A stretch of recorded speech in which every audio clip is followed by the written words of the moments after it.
I have no idea. Wouldn't it be a great job though to be like Chase Daniel? The guy's been paid like 43 million for his career, and he started, I think, 4 games or something. Yeah, but I think it would just piss me off Why? because I want to be a starting quarterback.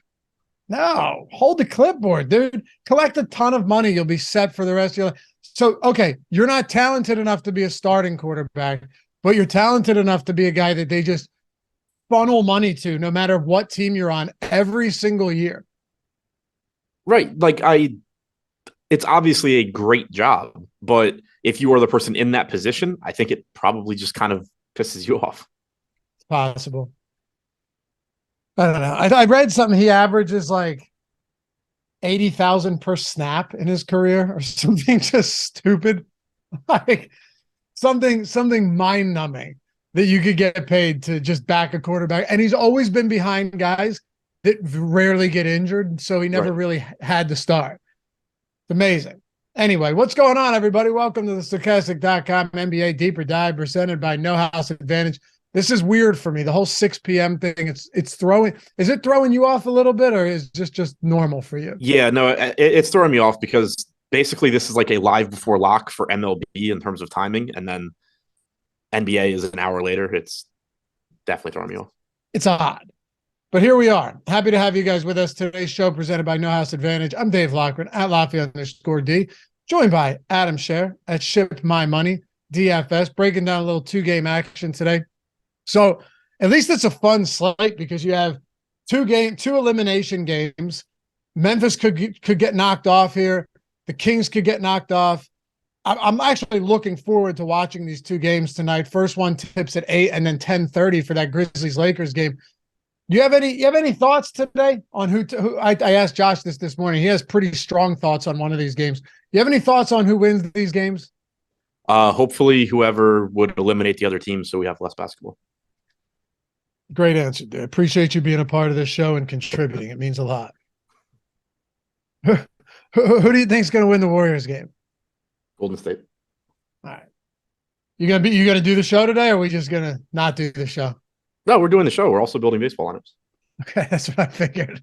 All right. Anyway, let's get into it. We got 2 games to talk about. Woo! Sacramento on the road, 7.5-point dogs against the Golden State Warriors. Yeah, Malico, Lions surprised the hell out of a lot of people with the Gibbs draft pick. That was something. People were arguing with me on Twitter when I was like, notable running backs on Super Bowl winning teams just don't happen. Like, what about Fournette? Yeah, okay, Leonard Fournette. He signed a 1-year, $2 million contract after he was left for dead following that tenure in Jacksonville. What a Sony Michel. All right. How's he doing in the league? I mean, go back. You got to go back to Marshawn Lynch the last time. You're talking about the Chiefs winning with Isaiah Pacheco and Damian Williams, who should have won Super Bowl MVP that year. It's crazy. Lions had needs elsewhere. Jacob and I were talking about this before the strategy show. So many different ways to do that, and they went whatever. They're fielding offers for Swift now. Yeah, Spencer Smith, Philadelphia, I would say objectively had a pretty good draft, and not many people disagree with that. Yeah, I agree with that. I disagree with you on the Lions. I agree with you on the Eagles. How do you think they should have taken a running back at 12? I think it's too early to comment on it. I think it depends on what they do with the rest of their draft. If you have I don't know what their needs are, I guess cornerback and whatever else. But if they have similar grades on, let's say, the 2 corners that were still there, so Forbes and Gonzalez, but then also have similar grades on Porter and let's say 1 or 2 other corners, and they think that Gibbs is going to be an integral part of their offense, and there's a bigger gap there between him and what they would be able to get offensively with the 34th pick or with their other second-round picks, then there's not actually an issue with taking him because you just so let's say they still get a corner they want, whatever other positions they need. They have 3 second-round picks. If at the end of the day you fill whatever those holes were with players that you think were comparable to what you get in the first round, and you get Gibbs, who you thought was the best offensive playmaker, it doesn't matter that you took him at 12 and you took the corner at 34 or 50, whatever. So I get what you're saying. I just think truly the easiest position, and this is what I was commenting on a second ago, I just think the easiest position to fill if you have a good offensive line, and when their offensive line is healthy, it's very good.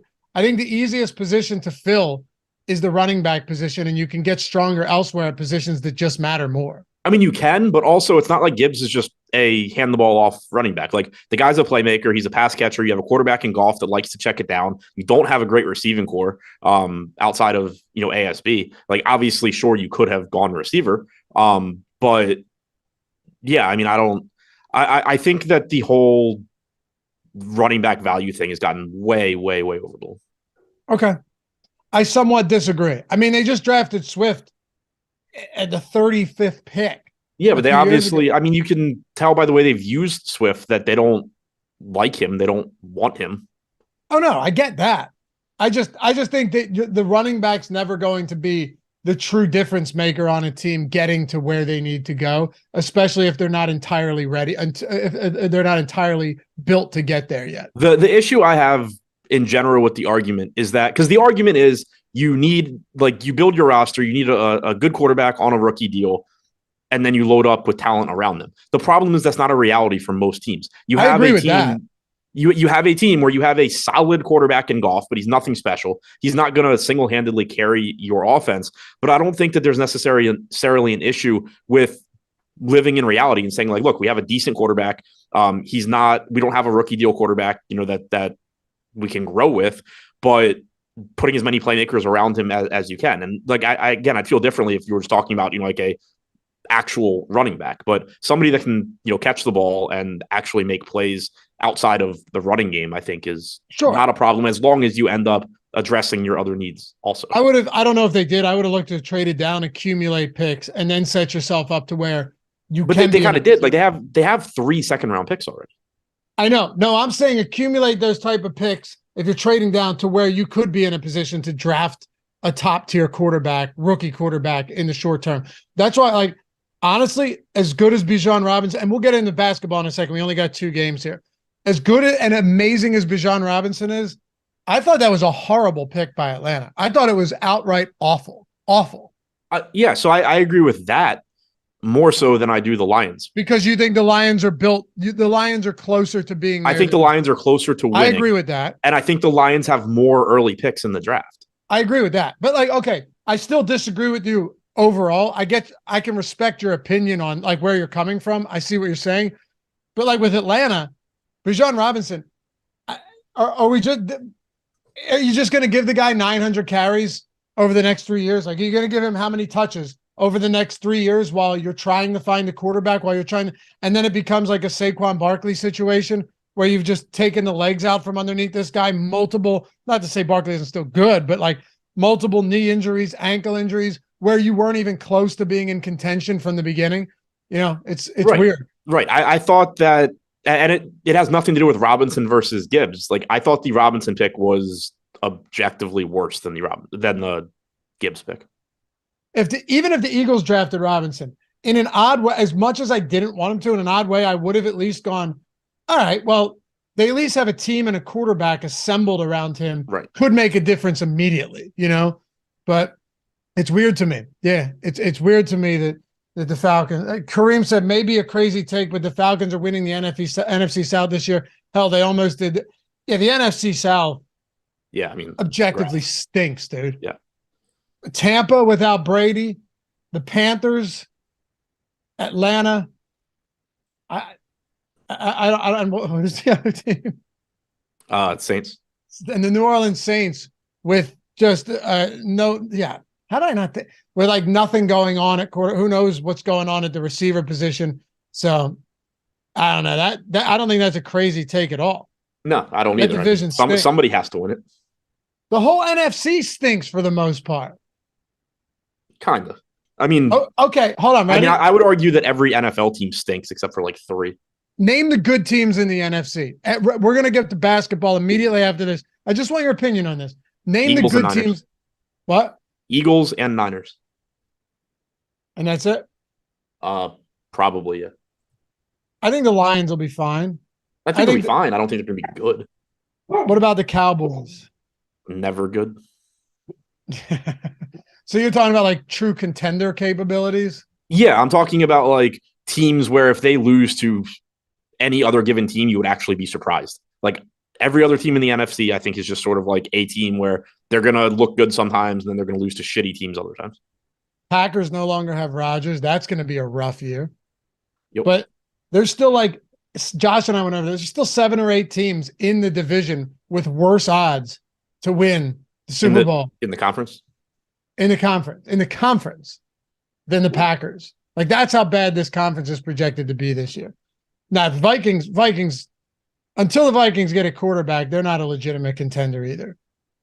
Bears, nice little pick on the bolster the O-line. I like that. But yeah, I mean, I'd say the Cowboys are still going to be good. They're always good. They just never get there. And the Lions should be okay. All right. Nate said the Seahawks look good. Yeah, we were talking about this, but I just don't have any faith in the quarterback position there. I don't have faith. Right. I think the Seahawks are good in the sense that like they're just going to be a solid team. But I don't think they're good in the sense that like they're not going to look fraudulent in probably 4 out of 17 games. I was just going to say, it's like one of the Seahawks, the Cowboys, Lions will be those teams where throughout the whole regular season, when you see them on the schedule, like, okay, this should be a decent game. Right. But not like, I think they win the Super Bowl. Unless the problem with Goff is like, we know who Jared Goff is. At this point, we know who Dak Prescott is. We know who Geno Smith is. I don't see that earth-shattering difference that we've seen, that huge step forward. And like, who knows? Maybe Desmond Ridder takes that step, and I eat my words. Unlikely, but anything's possible. I just think you're looking at a situation where a lot of these quarterbacks, Adam, are just known commodities. Like we know who they are. Right. Exactly. All right, Sacramento. Thank you guys for indulging me on that. It was the draft day yesterday. Only 2 games today. We got these, or we could just talk about movies again and get into the Wire discussion, but you've heard enough of that already. Sacramento, 7.5-point dogs. So the Kings coming into Golden State today need a win. Otherwise, they lose 4 straight games after going up 2-0 in the series. The Warriors are minus 900 to win this series. At this point, not a huge surprise. I want to get into the top dogs here for a second. De'Aaron Fox, we saw him come back last game. He was originally going to be listed as doubtful. Then he was questionable, ended up playing, has a perfectly reasonable game statistically, but shot 9 for 25, 3 for 10 from 3. Should we have any lingering concerns about him going into this one, or is the volume just so much there and his price point really not that high to where we can kind of write that off? Yeah, I think the answer is sort of yes and no. Like I can make an argument in either direction, I think. So one, clearly you should have some sort of concern because you know he's playing with a broken finger, and that's just going to be difficult to quantify. But when you talk about that one game specifically, like you said, shooting 9 for 25, on the one hand, he shot poorly. And so you could certainly say, well, yeah, he has a broken finger. We saw him shoot poorly. That is more reason to be concerned. On the other hand, though, he did attempt 25 shots. So one, at least he's attempting shots and you can just get there based on volume. But 2, I think if the finger were really, really bothering him, he probably ends up just naturally shooting a little bit less as well. So I think you could kind of spin that as a positive or a negative. You know, obviously the negative is the actual result, the positive being that he was still taking shots. So ultimately it kind of just comes back to what I think is the most difficult thing in DFS, and that is quantifying a known injury, because we know he is hurt, but we have no idea how exactly that's going to impact his play. It would be easier to quantify it if we saw him go out there and just refuse to shoot, but we didn't. So at this point, I think you just have to assume he's going to shoot a lot, probably at a lower percentage than normal, but who knows what that percentage actually ends up being. You know, what's interesting too to me is the guy's averaging 13.5 potential assists per game in the postseason. He was behind Sabonis all throughout the regular season, and those guys played most games this year. Both of them played 73 plus. Sabonis averaged almost 13 potential assists per game. Fox was not far behind him, but behind him. Fox has just done a whole lot more playmaking and had more passing and playmaking opportunities than Sabonis has all series long. Yeah, Sabonis has not been particularly good overall in the series. 1.15 DraftKings points per minute. Obviously, that's fine, but for Sabonis, it's not great. 22% usage, 17.5% assist percentage. He's been okay from a fantasy standpoint, but not exactly what you expect. Whereas Fox has really just been doing everything. 1.38 DraftKings points per minute, 31.5% assist percentage is nearly double Sabonis. 32.7% assist percentage is like 10 points higher. You've seen Fox take over and Sabonis certainly take a step back. What do you want to do with Sabonis? He looks okay. 8,900 is getting pretty cheap on DraftKings. On FanDuel, he has power forward eligibility as well. So he's 9,300 or at 9,300. So he's a little bit easier to get to there. 33% ownership on FanDuel, 34% chance of being optimal. DraftKings, 23% ownership, 27% chance of being optimal. So certainly a better play on FanDuel, but not somebody that you're going to be upset about getting to. Like the ceiling is still there. He's still playing big minutes, but if you have to choose between one, I think it's still Fox at this point. All right. Then you get into essentially just all cheap players. Malik Monk, Keegan Murray, Kevin Huerter, Harrison Barnes, Davion Mitchell. Keegan Murray's one of these interesting spots tonight where you look at him and you go, okay, the last two games this guy has played, you've seen considerable playing time from him. Last game, he didn't produce much with those minutes, but he played 35 minutes in a crucial game. Played 33 minutes the game before that. First three games of the series, though, 16, 16, and 22. I do wonder, and Josh and I talked about this morning, like how much of Keegan Murray's playing time is going to continue to be reliant upon how he looks early on in this game? Like, could we go back to another 18-minute game today without being surprised? I mean, I think so. So this was somebody that early in the series I kept saying, I kind of liked the idea of playing him at low ownership, because he was playing 16, 17, 18 minutes, but we hadn't seen what would happen if he just comes out of the gate and starts knocking down shots.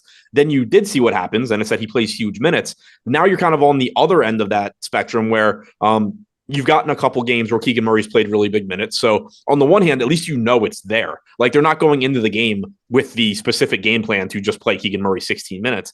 But I think you're going to start seeing people sort of lulled into like a false sense of security where, oh, we know Keegan Murray's playing 34 minutes and he could just play poorly and go right back to 18. Like if he's playing poorly, like the Kings need to win this game. If Keegan Murray's playing poorly, it's not like they're going to just say like, oh yeah, well, let's just keep running him out there and keep Huerter on the bench or keep Monk on the bench or whatever it may be. You basically have, from a rotation standpoint, because you have guys that can play multiple positions, Fox is safe in terms of playing time. Sabonis is safe in terms of playing time. And then you're basically just getting Keegan Murray, Harrison Barnes, Kevin Huerter, and Malik Monk splitting up the rest of those minutes based on who is playing well, essentially. So last game, you got 34.5 from Murray, you got 16 from Huerter, 29 from Monk, 33 from Barnes. I think Barnes' playing time is probably the safest of the group, but you've seen Huerter be the one that plays big minutes. You've seen him be the one that doesn't play. You've seen Murray be the one that plays big minutes. You've seen him be the one that doesn't play. Monk has actually had pretty steady minutes throughout the series as well, but there is still some chance that he takes a step back in terms of playing time if he's not playing well. So you just get very, very volatile minutes here. And from a DFS standpoint, it creates a situation where in cash games, I don't particularly want to take some stand against the field. Like Keegan Murray is getting 66% ownership on DraftKings right now. He projects as one of the best point per dollar plays at 4,300. I think he's a pretty easy play in cash. Now I haven't built my lineup. I'm just assuming he's going to be in it. But in tournaments, I think that embracing the volatility does make sense. It's a 2-game slate. It's tough to be contrarian. If you're going to have 2/3 of the field roster a guy whose range of playing time runs from 16 to 34 minutes, and that you have a 25% owned Kevin Huerter, that if Keegan Murray plays 18 minutes, Herter's probably playing 30. It creates a situation where now that the ownership is sort of flipped, I like getting to Huerter here almost more than I like getting to Murray in tournaments. Yeah, I get it. Herter's what? 25%.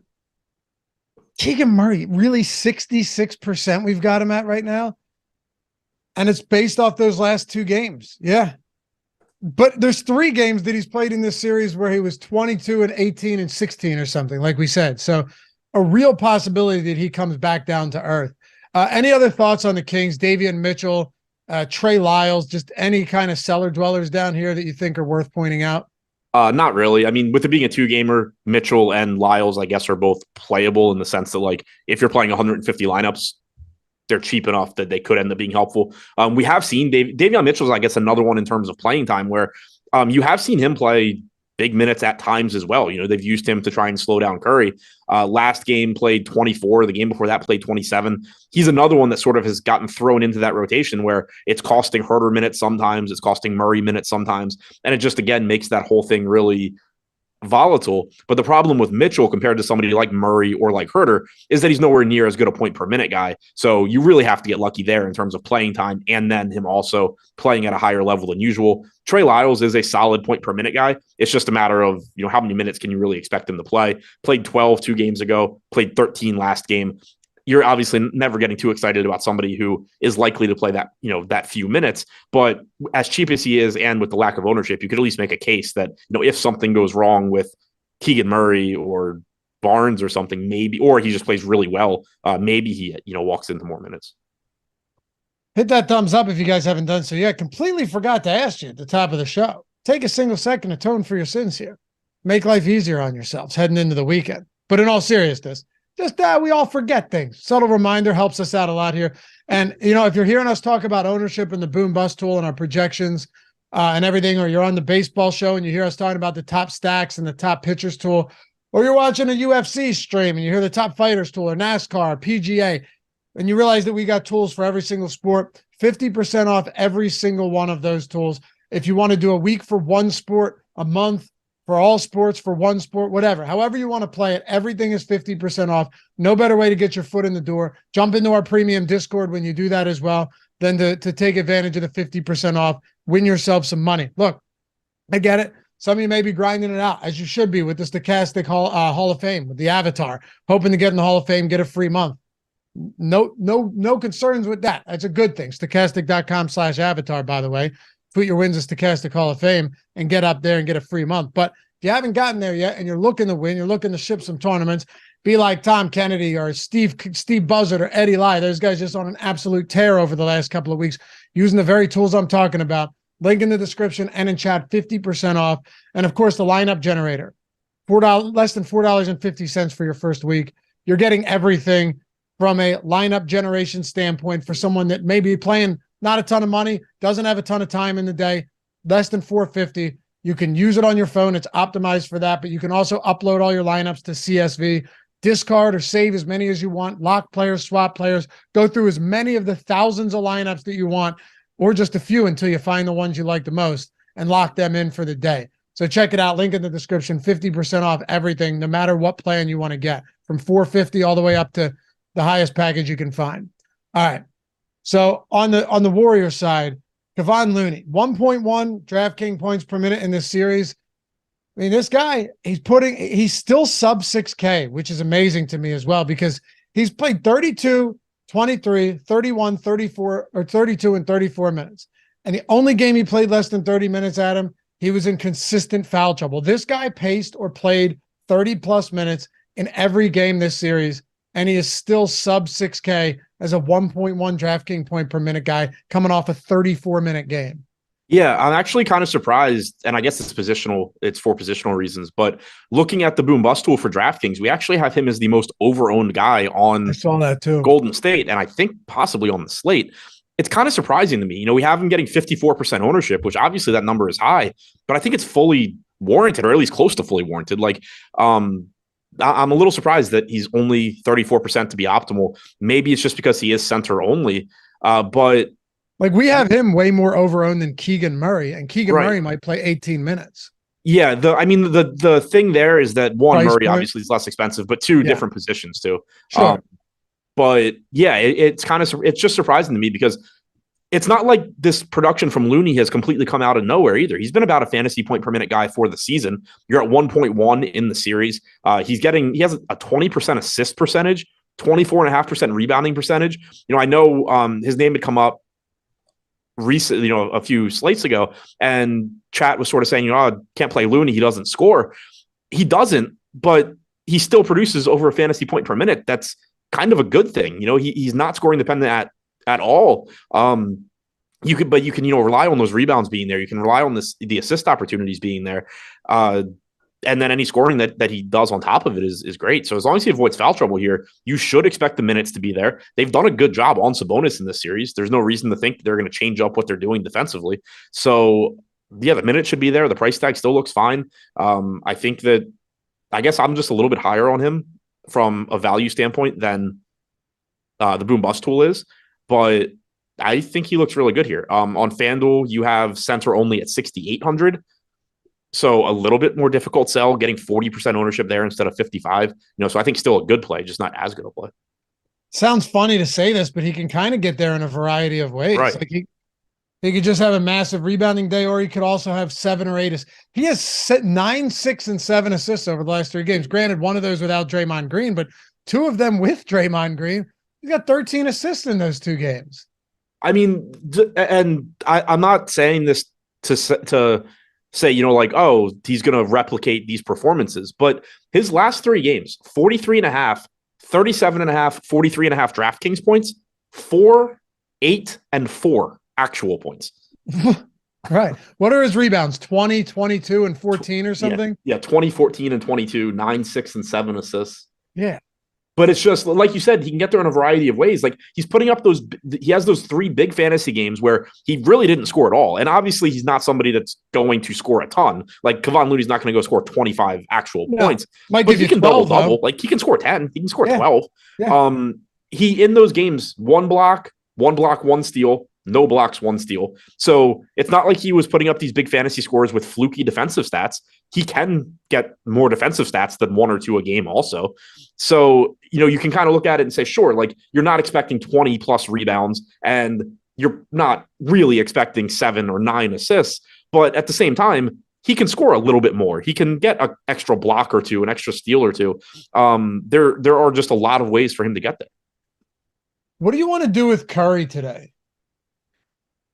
Play him if you can. I mean, it's still kind of difficult on this slate because you still have you don't have a ton of good value, but you also have, John Morant, you have Sabonis, you have Fox, even on a 2-gamer, you have plenty of good plays to get to, but 9,400 does look like a pretty good price tag. You're expecting 40 plus minutes, most likely from Curry. The type of upside you get if he's shooting well from 3. So yeah, it's like, he looks good. There's obviously other plays around him that look good as well. All right. Well, with Andrew Wiggins and Dante DiVincenzo, 40%, 38%, Klay Thompson, 37%. These guys all pretty popular today. All of them outside of DiVincenzo, who does not look great as far as leverage score or optimal score is concerned. Like, Wiggins looks pretty good in the boom bust tool. Klay Thompson looks pretty good there. Curry looks pretty good there. Dre, all of these guys seem to essentially have really the same, like, they seem to be owned where they should be. And then there's Jordan Poole at 5,400, 19% ownership, 31% optimal. This is a weird one for me because when you look at Jordan Poole, you go, okay, well, played 28, 26, and 23 minutes. Of course, one of those games, Draymond Green was out, and then he started 2 more with Draymond Green in, but his minutes have declined in both of them. And through the first 2 games of the series, Poole was at 22 and 16 minutes. So, I mean, what should we reasonably be projecting for playing time for Poole today? So in the 4 games he's played with Draymond, he's averaging 21.7 minutes per game. I think that's probably not the floor in terms of, like, he absolutely can't play less. But if I were trying to project his minutes, I wouldn't go lower than that. I think expecting like 24 makes sense. 2 games ago, you got 26 where he started the game, didn't start the second half, played 26. Last game, he started both halves, played about 23 and a half. I think expecting somewhere around 24 minutes makes sense. And it creates a situation where it's kind of like Kevin Huerter, I think, to some extent, because you're not very confident that Jordan Poole's going to go out there and have a big game because there's no reason you should be confident in that. But you do know that he's a quality point per minute guy. You do know that he has a good matchup against Sacramento. You know that to some extent, if he's playing well, he can steal some minutes. And he's just not getting that much ownership. So there's a lot of situations on this slate where there's a ton of volatility in playing time and or production. And in some of them, like Keegan Murray, you're seeing the field projected to just embrace it and jam him in anyway. And in some, like Jordan Poole and Huerter, you're seeing the field projected to kind of shy away from it. And on a 2-game slate, I think the easiest or the best way to play them in tournaments is to just sort of say, like, look, I don't know how this rotation is going to play out in any individual game because a lot of it is going to be dependent on how the game is going, how individual players are playing. And clearly there's no way to know that ahead of time. So I'm going to just play the high upside, solid point per minute guys that have not been great recently and that people are shying away from. And I'm going to hope that the other volatile players that have been good recently end up having a game today where they're not. And Poole would be, on the first end of that, where he's projected for about 20% ownership with about a 30% chance of being optimal. Even if you want to argue that the 30% chance of being optimal maybe is a little optimistic, there's a pretty big margin, pretty big gap there. For sure. What about the middle tier guys then? The Clays and the Wiggins and the Dre. I think we hit on everybody else that's pretty pertinent outside of that. Yeah, I think those guys are really difficult to differentiate. They're all just sort of like the same guy to me. They should all play mid-30s, at least. They're all good enough point per minute guys, but none of them are players that are, super likely to just completely break the slate. They're all pulling around. Well, Draymond's pulling 26% ownership on DraftKings. Wiggins and Clay are like 37 to 41%. I think they all just look like good lineup filler, basically. Okay. You mentioned DiVincenzo. I think the ownership on him is wild. If 38%, 38% or something. Yeah. And now we haven't had an ownership update since this afternoon, but right now he's at 38%. I assume that number comes down, but there's no reason for him to be 38%. Now I understand he's $3,600. You need value. It's a good matchup, all of that.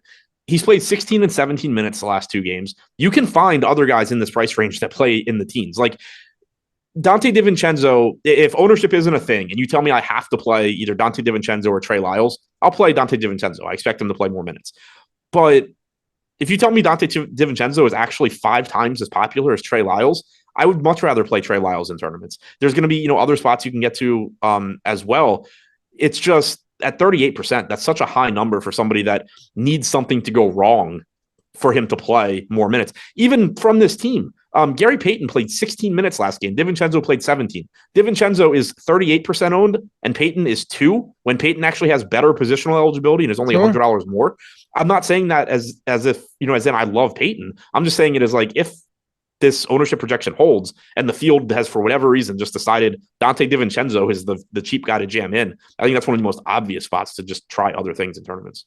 It makes a lot of sense. Coming off a 17-minute game, 16 minutes before that. Yeah, what are we seeing here in the playing time for DiVincenzo? Yeah, mid-teens, unless like something goes wrong unless something weird happens in this game, you're expecting mid-teens. If guys ahead of him get in foul trouble, get hurt, second unit gets hot, random stuff like that, sure, you can get more DiVincenzo minutes. He can play multiple positions, but that sort of logic applies to everybody. It applies to Trey Lyles. It applies to Gary Payton.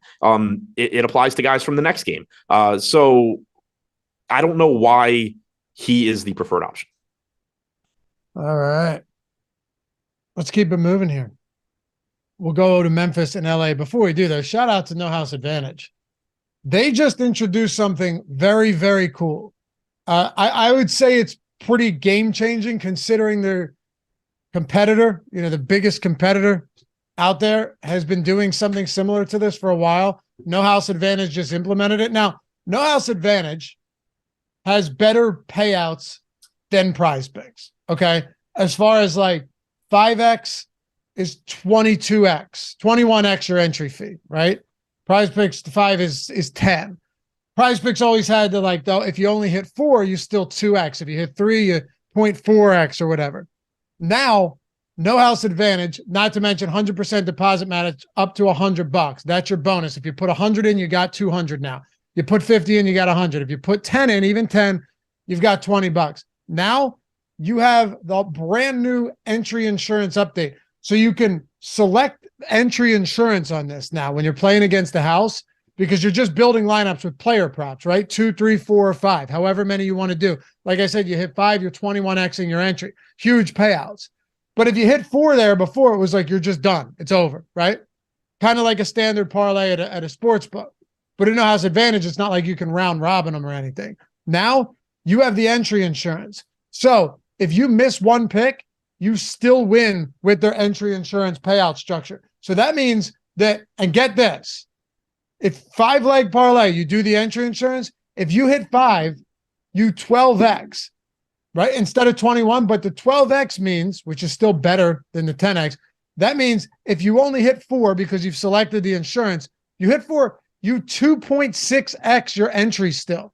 So that's significant. I mean, that is really significant. If you're doing a 4-leg lineup and you hit all 4, you're 6xing now. But if you hit 3 of 4, you're still 1.6xing your entry fee. This is a massive feature, a huge feature now. I think it's going to be really big for them too, because people are looking to, win a lot of money. 12x is real solid on 5, but also have a little bit of protection in the event that for 5 straight days they go 4 for 5. That happened to me on No House Advantage a lot, where I just have 4 of 5, 4 of 5, 4 of 5, and get nothing in return. Now you can absolutely change that. So check it out. $100 first match deposit bonus. Link is in the description and in chat. We have the Pick'em Pro tool over at Stochastic to get all of the best prop projections, the best props out there for No House Advantage without lifting a single finger. No House Advantage, sponsor the Deeper Dive. I really think this new format's going to be huge for them. So if you haven't done it and you haven't signed up, go get your deposit bonus, 100% match up to $100. All right, let's talk about the Memphis Grizzlies here on the road against the Lakers. I'll throw you a bit of a curveball here. I don't want to start with any of the top dogs. I actually want to start with Dillon Brooks and get your thoughts, because I was looking at the prop today. His points prop is 11.5, and I've been hitting the unders around 13.5. They were 14.5 earlier in the series, down to 11.5 now. And I almost enticed to go over on that, because the Lakers just are going to let him shoot as much as he wants. Like, that's what's going on here. Right. And he wants to. Exactly. And Josh and I were saying, even if he wanted to defer, you kind of can't when you're getting wide open 3-point looks every 5 possessions.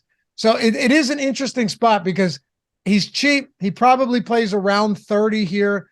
And maybe this is like blind squirrel finds a nut, and he's shooting 13 to 15 times a game. So I just wanted to know where you stand on a guy that's just a putrid shooter, but is getting wide open looks every single game and taking all of them. Yeah, and here's the thing too. Like, it's really fun to make fun of Dillon Brooks for a variety of reasons.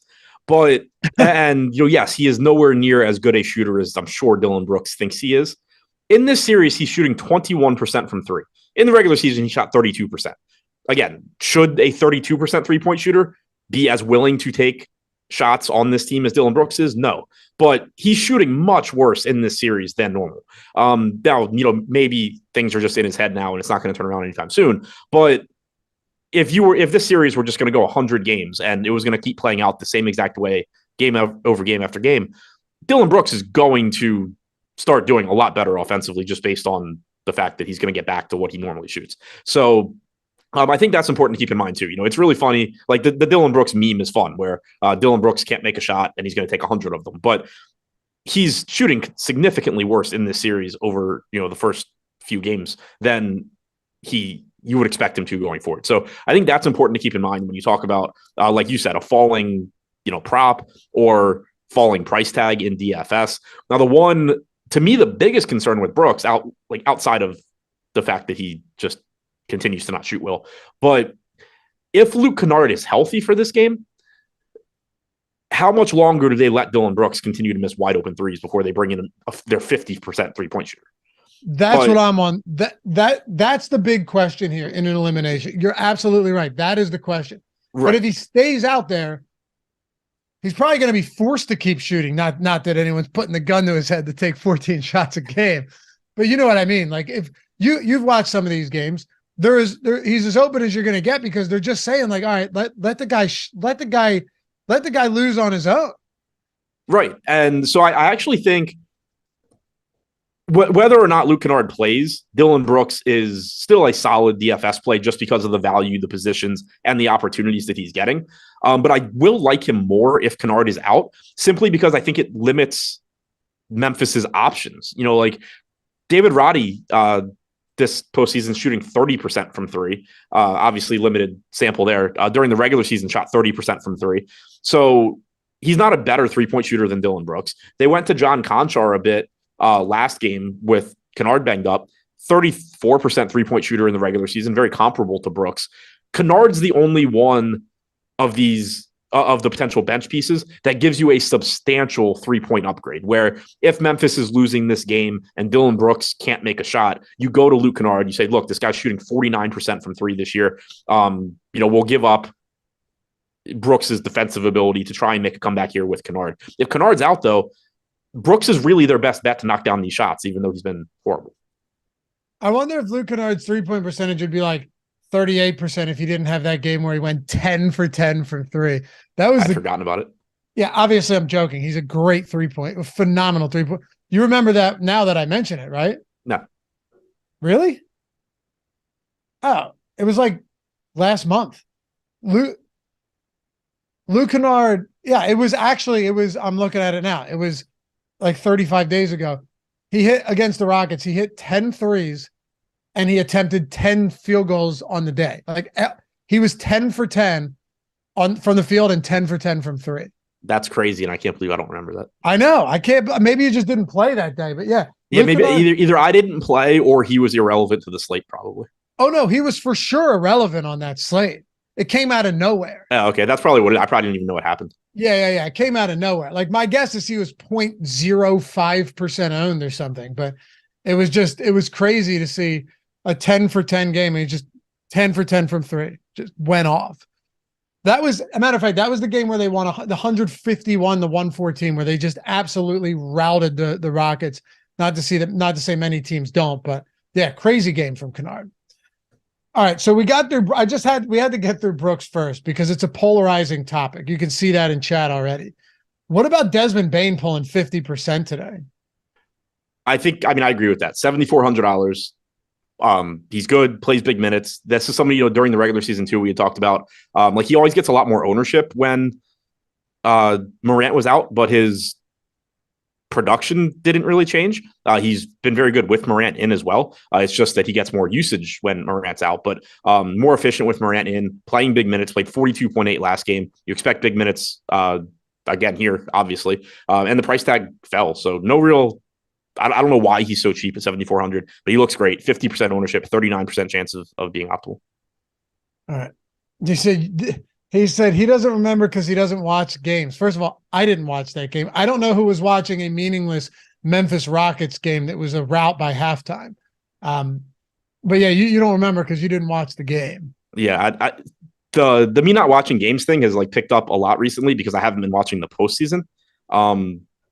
Yeah, regular season, I would guarantee I watch more basketball than I've said it before. You watch more basketball than most people that I know. I have 5 TVs and League Pass. It's hard. It's hard for most people to keep up. Right. Yeah, a single dude with 5 TVs is watching a lot of basketball when he's got a lot of money on it every day, for sure. Right. Yeah, it's kind of the way it goes. All right. So we get the Bane. We talk about Brooks. Then you have, Jaren Jackson's prices come down a decent amount. John Morant, 9,600.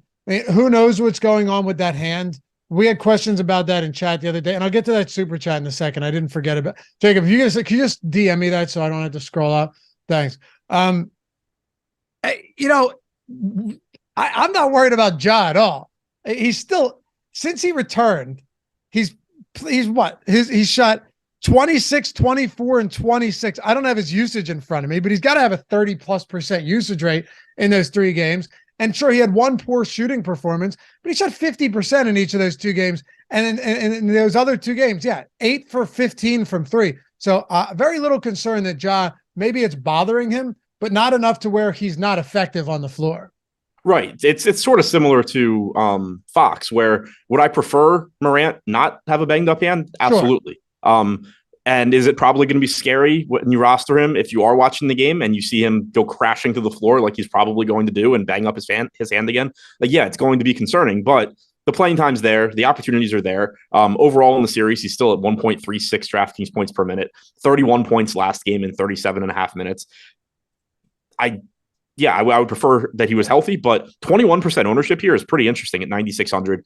You had Curry coming in around 33% for $400 or $200 less. Not a knock on Curry, but I think they should be closer in ownership.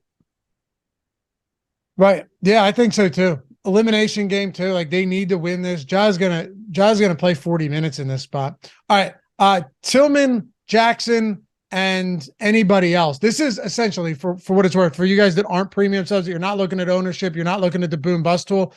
No problem, letting you know, Jacob, even if you wanted to pull it up on the screen, I know you have been, feel free. You probably already did for this game, but ownership, Adam, is the 5 starters. And of course, Luke Kennard, just will pay attention to that, whether he's in or out.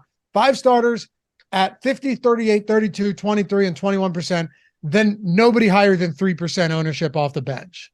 Yeah, and nobody off the bench here should be like super popular or anything, and it keeps just coming back to Dante DiVincenzo. If you're playing a bunch of tournament lineups, and we just got an ownership update, so I want to see where DiVincenzo is at now. We have still 36% ownership coming into DiVincenzo. He should not be 10 times more popular than Tyus Jones. He shouldn't be 10 times more popular than David Roddy or Santi Aldama. Did we get Kennard confirmed out? Because he's not even in our projections anymore. Oh, did we just update him? Yeah. I didn't see. He's still questionable on the 6:30 injury report.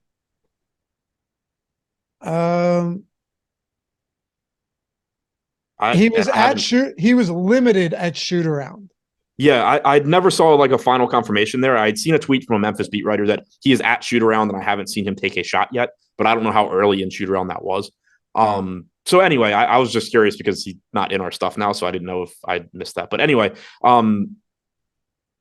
Luke Kennard, if he's in, should not be 1/10 the ownership of DiVincenzo.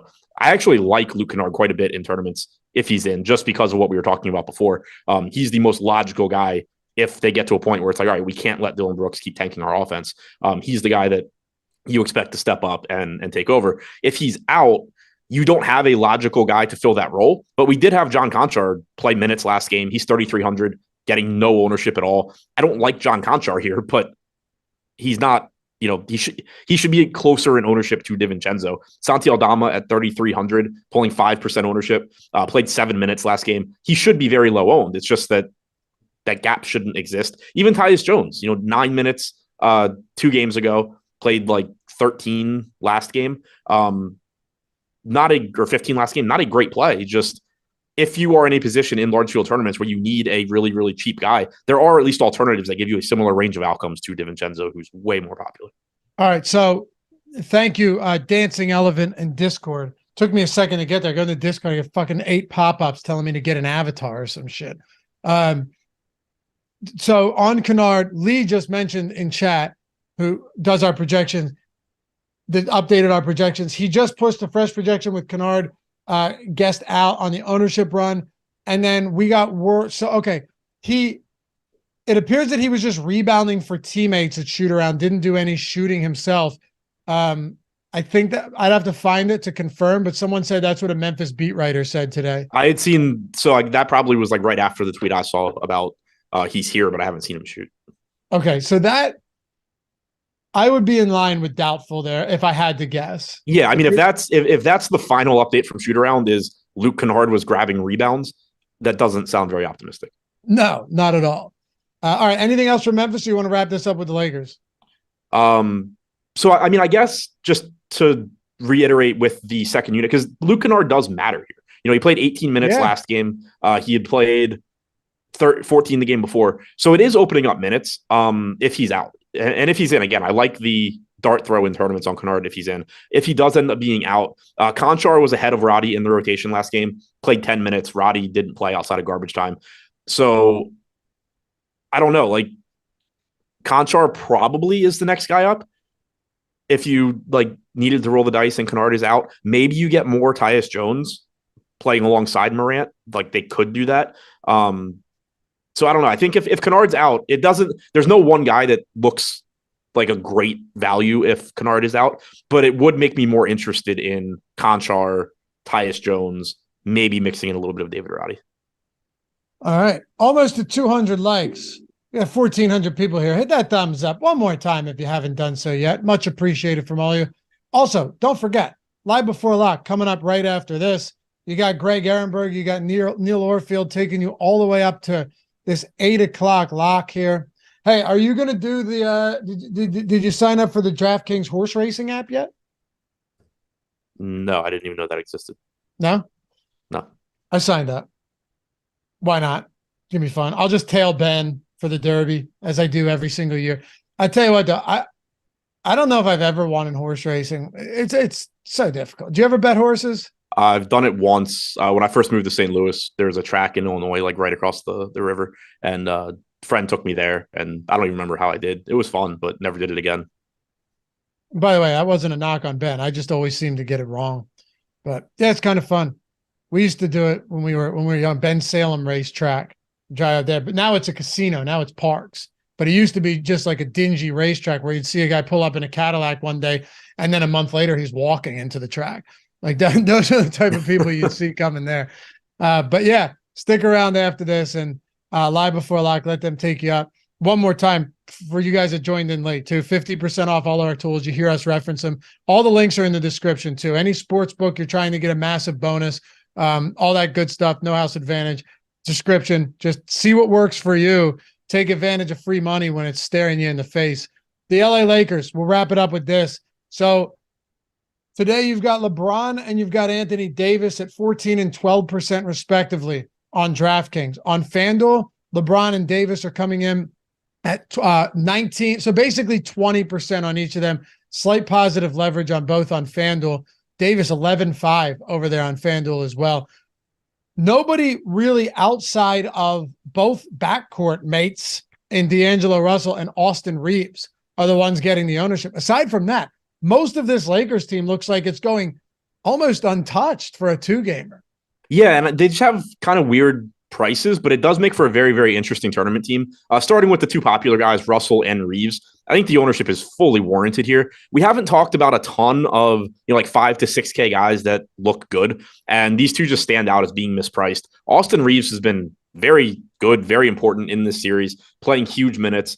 Russell has typically, played big minutes as well, and neither of them are expensive. In the series, 0.89 DraftKings points per minute for Reeves in 37 minutes per game. Obviously, that includes some overtime. D'Angelo Russell, 0.95 DraftKings points per minute in 31 minutes per game. But there was he fouled out of the overtime game, so would have played more minutes there. You also had, I think, one game where he played like 16 or 17 minutes. I don't remember the specific number at the beginning of the series, but more often than not, you're expecting 30 plus minutes from Russell. You're expecting upper 30s from Reeves. So they both look really good at those salaries.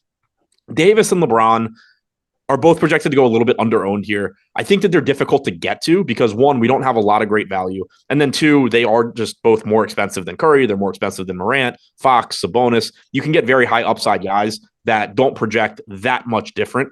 On DraftKings, we have a 52% projection for Davis, or 52-point projection for Davis, 51 fantasy point projection for James. We have Curry less than half a point behind LeBron. We have Morant less than half a point behind LeBron. They're both less expensive. Then you have, Fox and Sabonis several points back, but also sub 9K. So that's why you see the low ownership, and it's relatively difficult to get them into lineups. But if you can get there, great. Where I also think is interesting, though, on the Lakers, and I think I saw somebody mention it in chat, and I just didn't answer because I knew I'd get to it now. Jared Vanderbilt at 4K, pulling 11% ownership. Dennis Schroeder at 3,500, pulling 14% ownership. Jared Vanderbilt's playing time is, obviously volatile. Played 18 minutes last game, played 20 the game before that, even though and by the way, real quick, that was 18 minutes where he was playing extraordinarily well. Or no, that was a 20-minute game. He only played 20 minutes, and he was shooting really. He just looked really good and still only played 20. Literally, the rest of my sentence was, even though he was playing really well. Oh, my fault. My fault. I had to jump in on that because I was shocked that when I looked at the box score after the end of that game, I would have sworn that he played more than 20 minutes, and he didn't. And yeah, I don't remember why or what kind of format, but I had him in something. And he was like an important piece for me and going nuts. So I was really surprised when I realized he'd only played 20 minutes. My fault. Go ahead. You're good. But so on the one hand, that is kind of a negative. Like, you saw a good Jared Vanderbilt game and he still played 20 minutes and didn't step on the floor in the fourth quarter or overtime, but he's so cheap still. And he's a good rebounder. If you just kind of run good on offensive putbacks or defensive stats, there's still a path to him being good. And not to beat a dead horse, but he's getting 1/3 the ownership of Dante DiVincenzo for $400 more. Similarly with Schroeder, you're typically getting low 20s minutes from him. Played 19 last game, played played 30, including overtime, and also D'Angelo Russell fouling out a couple games ago. But, you're expecting around 22-ish minutes from Schroeder. Not a great point per minute guy when James and Davis and everyone are healthy, but still just going to be on the floor for enough minutes that 3,500 is a little bit cheap. So both of those guys have 19 to 20% chances of being optimal, 10 to 14% ownership. They both look interesting. Rui, I think, is kind of difficult to get to just because he is priced up to 4,900. Played 21 minutes last game. There's a non-zero chance that he plays well and you just happen to get like a 28-minute game, but pretty difficult to come by. Troy Brown is dirt cheap, but probably not playing enough minutes. Same goes for Beasley at 3K flat. So I think it's, Russell and Reeves are the priorities here. And then Davis, LeBron, Vanderbilt, Schroeder, all just projected to go under-owned. And, in the case of Vanderbilt, Schroeder, they are in a price tier with some very questionable chalk. In the case of Davis and LeBron, they are the most expensive players on the slate, and they're going to be difficult to get there for that reason, or to get to for that reason, but still clearly give you a massive ceiling if you're able to make it work. All right, let's wrap it up with this. I gotta say, you must have got your lineups in early. Your analysis was fantastic today. It was this is a pleasant surprise for me, I must say. No, so they're sitting in Fantasy Cruncher. Lock is at 707. So I just needed to get everything set up in Fantasy Cruncher running, and then I was going to be good. Yeah. Gotcha. Yeah. All right. See, I've done this enough where I'm like, I'm going to talk about the draft for 15 minutes. And yeah. When we were doing that, I was still trying to enter stuff into Fantasy Cruncher and get everything working. And then about the time we finished that up, I was good. I know how you work, because a lot of times I'll say stuff and I can't get you. Finally, I'll get you to bite on something. And it was the Gibbs thing. And then you were in. So I almost didn't even say the Gibbs thing because I was still trying to get my stuff done. Yeah. And couldn't resist. Well, I thought about it. I was like, if I talk about Gibbs, it's buying me more time. And it's buying me more time, right. Too. All right. Super chat to wrap this up. And I think it's a great question just because there probably more context needs to be added to it. But just to close this one out, appreciate you guys being here as always. Tillman, this was from Windy City. Tillman or Looney? Ownership is very different. I mean, ownership agnostic, just assuming it doesn't cost you anything in your lineup and ownership doesn't matter. Kevon Looney projects, I think we have 2.5 points ahead of Tillman. 30.3 DraftKings points for Looney, 27.6 for Tillman. Tillman's a perfectly solid play. I don't think we actually specifically mentioned it now that I think about it, but Tillman's fine. But if it's just a matter of put one in and it doesn't change anything, Looney is the one I would prefer. Appreciate you guys as always. Hit that thumbs up. Actually, don't go anywhere. I was going to say before you go, stick around. Hall of Fame coming up in between this, live before lock action. Greg and Neil taking you all the way up till 8 p.m. Eastern time. Shout out to Jacob for producing this one. Follow Adam at Ship My Money DFS on the Twitters. Me at Laffy_D. We'll see you back here after the weekend for a brand new set of series in the National Basketball Association. Peace.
What is happening, everybody? It is time for another NBA Live Before Lock. Today, we have twice as many games to talk about as we did yesterday. Yesterday, Ryan and I, we were grinding the gears, trying to stretch a one-game slate, talk about it for an hour. We uncovered everything there possibly was to talk about yesterday. And for today, we've got two games to talk about, so twice as much. I'm looking forward to getting into it. As you guys come in, like the video, subscribe to the YouTube channel. After the show ends, Neil Orfield is doing yet another show. Because he said, he demanded actually to do two shows back to back. And it was certainly not because he didn't know what time certain shows were going to be on today. It was because he demanded to be doing both of them today. So right after the show ends, guys, check out the show that Neil Orfield is going to be doing with none other than Chris Spags. Isaiah is going to be on as well to do some NFL draft breakdown. But Spags coming back on the YouTube channel. He's going to be hosting an NFL draft show for us. And you guys should be checking this out. We're going to be talking about all of the latest updates in the football, going to be talking about some of the draft stuff. And then, of course, just hanging out with our friend, Chris Spags. Neil, how are you doing? I'm doing well. Yeah. Excited to do yet another NFL draft stream. It was fun last night. We just, shoot the shit, just respond to the draft picks as they come in, drink a little bourbon. And it'll be fun again tonight. We had Nick Lepre on last night. Tonight we have Spags. So we're, mixing up the crew a little bit, but it'll still be really looking forward to haven't done a show with Spags in a while now. So yeah, it'll be fun. And already we've got some people in chat right here. Frog DFS. Wow. I love Chris Spags. Michael Applegate. Spags with 2 exclamation marks. Lots of people here who are excited about Spags being back on the YouTube channel. So if you are, support the NFL Draft Show that's going to be sponsored by Underdog right after this. And big best ball tournaments. $15 million is the total prize pool for that Underdog contest. I think that's actually the biggest prize pool I've seen in anything fantasy related. Have you seen anything bigger than that you can remember?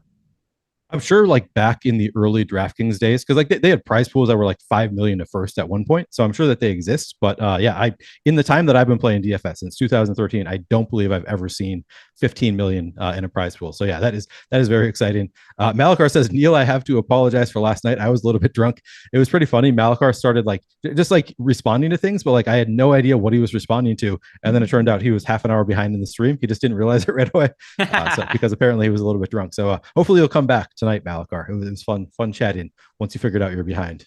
What was did you win a tournament last night? I did not win any. Somebody, Brandon Cat's dad is just making stuff up. I did not win. Sadly, I wish I had won 200,000 last night, but no, that is not true. Uzman Anjun asked 15 million. Where we're talking about Underdog Best Ball Mania 4 just announced it. They're releasing it tomorrow, so you can start drafting for Best Ball Mania 4 tomorrow. It's 3 million for the top prize, but 15 in total prize pool, and it's kind of cool. The payout structure too. It's like part of it is for the standard format, you have to win in week 17. Part of it's just for the regular season though too, which is kind of cool. Yeah, and by the way, somebody in chat saying what happened to the neck of that t-shirt. Honestly, I was working out shortly before this, and I may have stretched out my shirt and not really realized it. So this is what happens, right? We got busy days. You got to fit in workouts, meals whenever you can, because we're doing shows late at night here to bring you guys all the best information for tonight's 2-game NBA slate. Once again, if you haven't done it yet, like the video, subscribe to the YouTube channel. We are sponsored today by No House Advantage. If you guys haven't checked out NHA yet, sign up using our link because that is going to get you up to a $100 bonus on your first deposit. And why not take advantage of a free money offer, right? If you're going to sign up and you're going to be over there at NHA and you have the choice to start with $100 of bonus deposit or not, you're going to take that $100. So sign up using the link that we have below when you do go and sign up over at NHA. 2-game slate to talk about here, Neil. If you guys have any questions, super chat or at me in the Discord channel. And we'll be getting to all of those questions today. And already got a question. This might not surprise you, Neil. What do you think the first super chat question is about? I didn't actually see it. I missed that we had a super chat. It's going to be about tiers. It's going to be about tiers. Ace of Spade, DK tiers. He wants to know my favorite players across each tier for DK tiers. And of course, I have you covered for that. I've got some lineups built out here. So tier 1, this is honestly the closest I can ever remember a tier being. So we have Steph Curry, Anthony Davis, Ja Morant, and LeBron James all in tier 1. Their projections are all super close also. So I got the most of Steph Curry in tier 1, but listen to the exposures I got for these players and doing some rounding here. Actually, I'll just give out the numbers as it is. So my ran lineups, I got 26.7% of Steph Curry in tier 1, 26% Anthony Davis, 24.7% Ja Morant, 22.7% LeBron James. Really, really tough to call that tier 1. And Just in general, Neil, I want to ask you, who do you have a priority amongst the spend ups? Because I really do think it's close and it's hard to differentiate between these guys. And this pertains to tiers and then also the classic contest. Is there one pay up option that you see standing out above the rest? So I'm going to be going in on Anthony Davis and LeBron just because of the low ownership here. I mean, okay, that's not the. I was looking at my used column and I was getting very little there. Like, I was like, man, we're only getting 3% Anthony Davis here. I haven't looked closely at this slate, to be honest, because it's a 2-game slate. I figure I can mostly do it as we go. But still 14% Anthony Davis. And they were that low owned the last Lakers game. And I went all in. I drafted a ton of Anthony Davis and LeBron James in that one because of the low ownership. Oh, this makes more sense on a 2-game slate, but still 14% Anthony Davis, a little bit too low, 12.2% LeBron. Just looking across the top at the ownership, it's still going to be those Lakers guys at 12 and 14%. I think in terms of trying to flip the exposure of the field here with the field getting to, such low ownership with those guys. I'm going to probably try to double those guys, probably come down a little bit on my like Steph Curry. It's not because I think that they're like, clearly it makes sense. Steph Curry is 9,400 against Sacramento. It's going to be a fast-paced game. Makes sense that he's getting so much ownership, but I'm going to try and flip it a little bit. So just in terms of getting contrarian, I'm going to try to probably get above the field on the Lakers studs. I still don't know if I'd call them a bigger priority than Ja Morant, Steph Curry. It really is tough. I think that I will be fairly spread out, but what that means is that I'm going to be above the field on the Lakers guys, probably below the field on the other guys. So like I just said, for tier one, I basically had the same exact exposure. I got to all 4 of these guys, and there is no ownership for tiers, but I think it's reasonable to assume it's going to be somewhat close to what we're seeing in the classic contest. So with that in mind, I would also be looking at Anthony Davis and LeBron James. They're just from the standpoint of if they're going to be less popular than Ja Morant and Steph Curry, go with them because I don't really think there's too much that differentiates these top end guys. Tier 2 is De'Aaron Fox for me. Tier 3 is Andrew Wiggins. Tier 4 is D'Angelo Russell. Tier 5, Keegan Murray. Tier 6, Dante DiVincenzo. And once again, some of these tiers are close, but the one that is the closest is tier 1. I find that to be really difficult to differentiate between those guys. But Ace of Spade, thank you for the super chat, and hopefully that helps you out with your tiers lineups here. Let's see what we have next. This super chat is from Brandon Wagner. Brandon says, flat min 3K Malik Beasley, last man in with a loaded All-Stars lineup worth firing. He's only has to hit a few shots to pay off. So let's see. What do I have in terms of cheap guys? Look through my exposures, and are there any super cheap guys that I really feel good about advocating for? Like in terms of you're asking me about Malik Beasley in particular, I don't have an issue with getting to him. It's in general hard to find any cheap guys to be massively confident in, but we just talked about these high-end guys, Steph Curry, LeBron James, Anthony Davis, Ja Morant. If a few of those guys have big games, you're going to need salary savings somewhere. All of the value options look relatively shitty on the slate. So, yeah, if you go out and you get 10 fantasy points out of Malik Beasley and the top-end guys go off, I could see it working out. But number one, do you have an issue with Malik Beasley, Neil? And then the second part of this question, can we find a better punt play that we might like even more than him? First of all, no issue with Malik Beasley here. I mean, clearly not playing big minutes, but he is a guy who can get hot, make a few threes, and pay off his salary at 3,000 a 2-game slate is like, as you said, 10 fantasy points might pay off that salary. So certainly something that Malik Beasley can do here. I don't hate it at all. If you really like your lineup and you got Malik Beasley in there, I think it makes some sense. I'm not advocating for him like you should be jamming in Malik Beasley, but like as a last man in, absolutely. If you love your lineup, as far as are we talking strictly 3,000? I think we could be a little bit more, maybe a little bit less stringent when we're going to strictly 3,000. The answer for me, by the way, if you're looking at somebody who's just a flat min 3,000, I don't even think there's anybody who's likely to be in the rotation other than Malik Beasley, who's at that price point. So it kind of becomes the answer by default. But if we do expand it a little bit, maybe we could help him out and say like, all right, flat min, it's Malik Beasley. But if he has a few extra $100 to spend, is there anybody else who you think stands out a little bit more? Yeah, I would say Troy Brown, David Roddy would be the next options on the board. Outside of those guys, you can consider Santi Aldama. Yeah, it would probably be, I mean, depending on how much you have left over, like I'm trying to think how I would rank the guys under like 3,400. So like 3,400 or lower. It would probably be David Roddy, number 1, Troy Brown number 2, Malik Beasley number 3. How would you rank the guys 3,400 or lower? Sure. So just sorting by the exposure I got in the lineups I ran, it is Trey Lyles 1, Troy Brown 2, Santi Aldama 3. I think that's reasonable. Yeah, Trey Lyles looks. We don't have him in for that many minutes, but he is a pretty good fantasy point per minute guy. So yeah, he has to be on that list as well. None of these guys are projected for that many minutes, by the way. Right. No, we have David Roddy in for 18 minutes, so like that's not nothing. No, I mean, big picture, not like a significant amount, but yeah, sure. Like for this slate, yeah, reasonable to think Roddy would potentially be playing more than Trey Lyles, but Lyles being the better fantasy producer. If you have 3,400 to spend, I would say Trey Lyles to go to. It has to be the flat min, Malik Beasley's your guy. Nobody else that you would see better than Malik Beasley for the absolute flat min. Yeah, nobody else. All right, let's see what we have for some of the other questions here. And by the way, people post in the Spags emoji. So that's nice. Still around in the YouTube. You know that I don't even have an emoji? Spags has an emoji. He's been gone for a year. Yeah, still Spags, have an emoji. Spag, I think it's been more than a year, but yeah, we've got Spags emoji, we've got the EMAC emoji going on here, EMAC 2024, future president of the country, and yeah, it makes sense that he would have an emoji in there. But people know, people are excited about Spags. You guys will be able to watch him right after this on the NFL Draft Show. Now let's see what else we have in here. We have Green Checkmark has now become a YouTube member, so congrats, welcome to the YouTube team here, Green Checkmark. Got another super chat here as well. This one is from Paul Ekazi. Sorry if I pronounced your name wrong. Paul wants to know. I know I pronounced Paul right. The last name is a little bit tough. The first name, Paul, I'm familiar with that. I could do that one. Out of the 5K guards on DK, who are your favorites? 5K guards.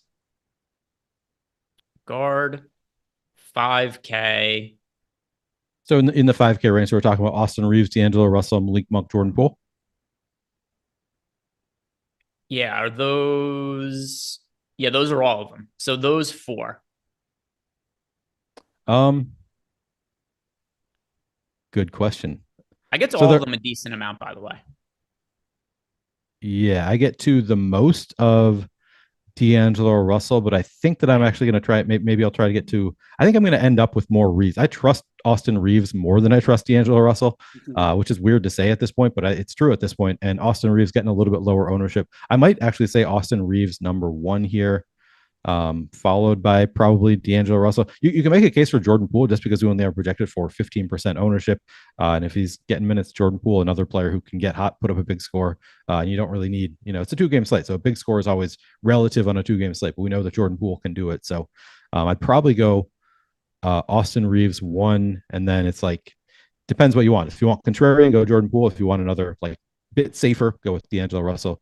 I am getting actually about the field is about 34% Malik Monk. That's about what I'm getting as well too. So it's pretty close after, but I think Austin Reeves is probably my favorite. So looking through my exposures, it is D'Angelo Russell 1. It is Malik Monk 2. It is finding these guys scrolling. All right. So sorry, I need to reset here. D'Angelo Russell 1. Number 2 for me is Malik Monk. 3 is Jordan Poole. 4 is Austin Reeves. I just find Austin Reeves to be a little bit overowned on this slate. He's really popular. Of those guys, he is currently projected for the 2nd most ownership behind D'Angelo Russell. And I get that he's been great in the playoffs, Austin Reeves. And I hear you as well, as he's generally been the better fantasy producer of the 2. But I still think long-term D'Angelo Russell is the better fantasy player than Austin Reeves. Russell's not significantly cheaper. He's $100 cheaper. Ownership is about the same between the 2 of them. And ultimately, I just think D'Lo is the better fantasy producer. I haven't projected for more fantasy points today. So I get to a little bit more D'Lo than Austin Reeves. And so go ahead. The reason I say I trust Austin Reeves more is I don't think that he has quite the same minutes volatility. So I'm like, when you factor in that D'Lo is 50% ownership, that's where I start to have a little bit of like, with the minutes volatility, if he's going to be 50% owned, I question it just a little bit. Whereas Austin Reeves, I'm like, every game, 40 minutes last time out, 42 the game before that. He had a game of 35, 37, and then 30 for the first game. But the past 4 games, all 35 plus minutes. D'Lo, you can't really trust the minutes quite as much. If he's not playing well, they're willing to sit him. I guess he's been playing right around 30 minutes, so the minutes have been fine here. But he got benched against Minnesota in the playing game. He's been known to get benched if he's not doing well. So I don't trust it quite as much, but I hear what you're saying. It's just, he's one of those guys that's like, if the ownership is there, I'm more willing to stay away with D'Lo. If the ownership isn't there, then I'm willing to lean into the volatility.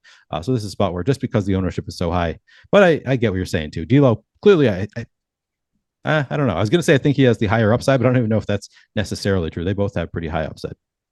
One of these games is going to hit shots and he's getting more playing time. Like the biggest issue with him in this series has been, let me see if I just pull up actually just what he's shooting from the field this series. I know it's dog shit, but I don't know the exact number off the top of my head, but I'm fairly sure he hasn't made half of his shots in any single game this series. And, not that he's the most efficient player in the world, but he's not this bad from the field in general. So Here, let's see. Got in front of me now. D'Lo shooting splits for the series. He is shooting 36.8% from the field and 32.4% from three. Not great. What did he shoot for the season? For the season, D'Lo shot with the Lakers 48.4% from the field and 41.4% from three. I have to think he's going to regress positively in the shooting. And when he does, he's going to get more playing time. He played more in the regular season than he's playing in the playoffs right now. And that's kind of counterintuitive to how teams have been running the rotations. Just because he's making the shots. He's going to make those shots at some point, but assuming that the Lakers season doesn't end in the next two games, he's going to get an opportunity to make shots. And when those shots fall, he's going to play closer to 40 minutes. So I still am going to go with D'Lo for the upside, but I could just be misplaced here. Maybe I'm just underrating the capabilities of Austin Reeves here. But D'Lo's going to be my guy for this. Yeah, no, that's fair. It's a close call for sure. All right, let's see what else we had for super chats, and nothing else here. The one from Paul was the last one. I'm going to check Discord to see what we have there. If there's nothing, then we'll start to break down some of the slate here. If you guys have any questions, at me in the Discord channel. Some questions coming in. First one, Miami High Life. Thoughts on LeBron for DK GPP, and who's your favorite cheap play so I could squeeze him in? So this is just opening up just in general, which cheap player we're getting the most of. LeBron James, Neil talked about before, and I agree. I think he's under-owned on the slate. And by the way, something else too, if we're introducing a betting angle into this, I bet LeBron over 25.5 points. That's a fairly low number. It was juiced towards the under. It seems like in general, LeBron is being oddly overlooked in this spot. I like LeBron. I think that he is under-owned for today. I like getting to him. I believe it was the same with you, Neil. Yeah, absolutely. Love LeBron here. I just think if you can get LeBron at 12% ownership on a 2-game slate, that's a spot that I'm going to want to attack. All right. We are on the same page with that. And then his other question was, who is our favorite value play today? And this is not one that he, is not asking us for a flat min player. He's not asking us for somebody who's super low owned. He just wants to know, who is our favorite cheap play overall on the slate? So I think there's two pretty clear answers, also depending what it is that we are defining as cheap. But Kevon Looney is one that I think that we definitely want to be playing at $5,900, although probably doesn't really fit what his definition of cheap is. But if we're going like super cheap and not like 3K cheap though, Keegan Murray at $4,300, he's going to be popular today, but for good reason. Last two games, he's played 35 and 33 minutes. Even as a rookie, it does look like the Kings have been comfortable giving him some extended minutes as of late. So Keegan Murray at $4,300. I like the upside for his minutes. It's such a cheap price tag, and it's hard to find guys priced around there that we could feel better about the upside for minutes. So Keegan Murray for me for cheap. How do you feel about Keegan Murray? And is there anybody else on the cheap end that you also really like? Yeah, Keegan Murray clearly projects really well for 4,300 for the slate. Projecting for a 61% ownership is the only real downside to Keegan Murray.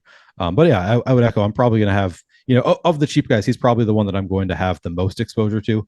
As far as so going back up to, you mentioned Kevon Looney. I'm going to get to a lot of Kevon Looney. I am going back to Xavier Tillman as well at 21% ownership. I think that he's contrarian. Again, you have to define how you define contrarian on a 2-game slate, but I think he's a little bit under-owned at 21% ownership. I'll be above the field on Xavier Tillman as well.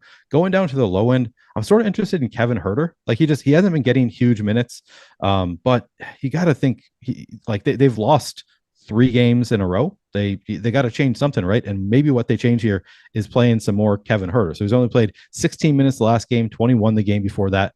But they won the first 2 games of the series having Kevin Huerter play 31 and 30 minutes. Maybe they at some point will flip it and at least play him like 25 minutes. And if they do play him just a little more, 20, upper 20s minutes, I think Kevin Huerter can certainly pay off that $4,600 price tag. We've got him at 21% ownership. I think I'm going to be above weight to the field on that. And then one more value option I'll throw out there. I have interest in Jared Vanderbilt. He's been so good in terms of fantasy points per minute. It has been weird. Like, it's a little bit troubling that even when he is playing really well, they still only play him 20 minutes. But I think that there's at least some upside in that.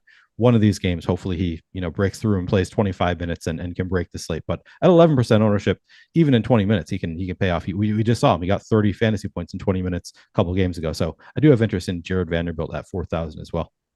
So I love and dislike what you said for a couple of reasons. I love Vanderbilt because that is also what my answer is going to be, and I hate it because that's what my answer is going to be. And I feel like he kind of stole my thunder a little bit there. You didn't say Vanderbilt.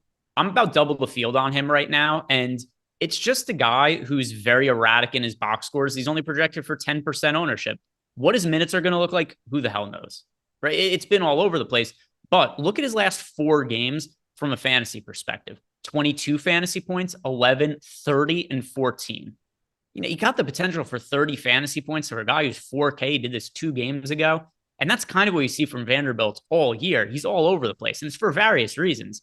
There are times where he doesn't play well and he gets limited minutes. There are times where he gets in foul trouble and he plays limited minutes. And there's other times where he just goes out and he has these games where he plays like 18 minutes, scores 35 fantasy points.